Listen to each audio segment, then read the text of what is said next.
Moscow, January 29. TASS. Washington and its closest allies are openly pursuing a policy aimed at overthrowing the legitimate authorities in Caracas, Russian Foreign Minister Sergei Lavrov said on Tuesday. We are concerned about what the U.S. and its closest allies are doing with respect to Venezuela, brazenly violating all imaginable norms of international law and actually openly pursuing the policy aimed at overthrowing the legitimate government in that Latin American country, the minister said. The decision to exempt American businesses from the sanctions against Venezuela is evidence of Washington's intention for regime change in that country while at the same time maximizing profit from it, he added. This merely underscores the cynicism of the current developments. U.S. companies operating in Venezuela are exempt from these sanctions. In other words, they wish to topple the government and derive material gains from this, Lavrov said. The anti-Maduro forces are getting their orders from Washington, who instruct them not to make any compromises with the authorities in Caracas, Lavrov stressed. According to our sources, the leaders of the opposition movement who have declared dual power are in fact receiving instructions from Washington not to make any concessions until the authorities agree to abdicate in some way, Lavrov said. Together with other responsible members of the international community, we will do everything to support President Maduro's legitimate government in upholding the Venezuelan constitution and employing methods to resolve the crisis that are within the constitutional framework, the Russian top diplomat stressed. Bolton's notepad. Lavrov pointed out that during a recent press briefing, U.S. National Security Advisor John Bolton nonchalantly displayed a notepad about sending troops to Colombia that cameras quickly picked up.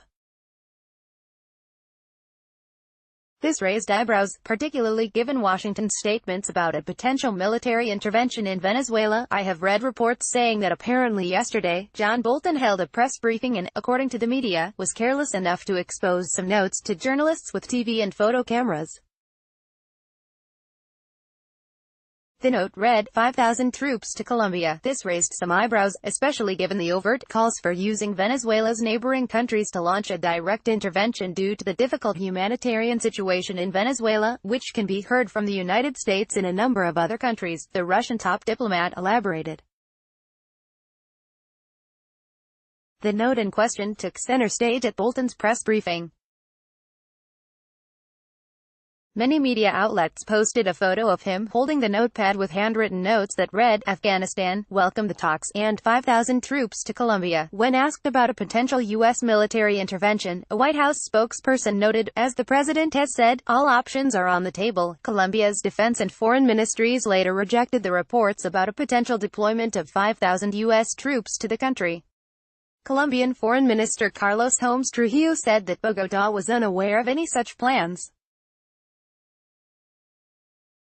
EU initiative. Moscow has asked the European Union to explain its initiative to resolve the situation in Venezuela, Lavrov said. We have taken note that although several EU countries presented an ultimatum to Venezuelan President Nicolas Maduro, High Representative of the European Union for Foreign Affairs and Security Policy, Federica Mogherini issued a more moderate statement on behalf of the entire European Union, promoting an idea to set up some contact group, he said.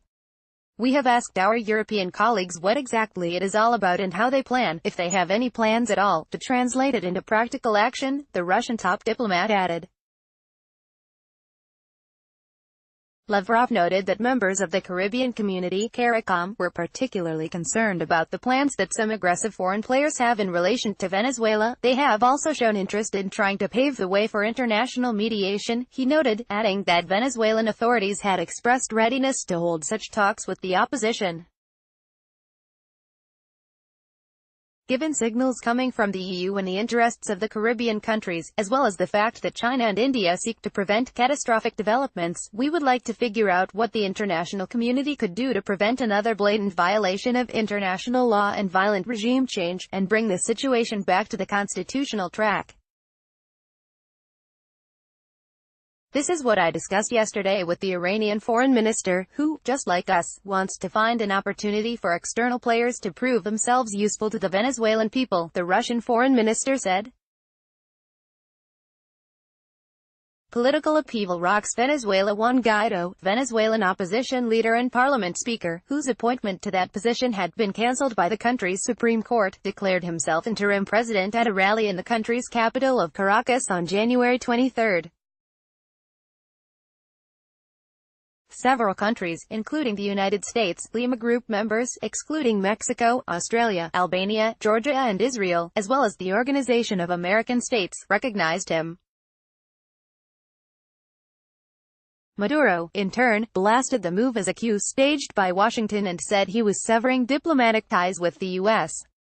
Meanwhile, Spain, France, Germany, the United Kingdom and the Netherlands said on January 26 that they would recognize Guaido as Venezuela's interim president unless Maduro called elections by February 3. In contrast, Russia, Belarus, Bolivia, Iran, Cuba, Nicaragua, El Salvador and Turkey voiced support for Maduro, while China called for resolving all differences peacefully and warned against foreign interference. The United Nations Secretary-General, in turn, called for dialogue to resolve the crisis.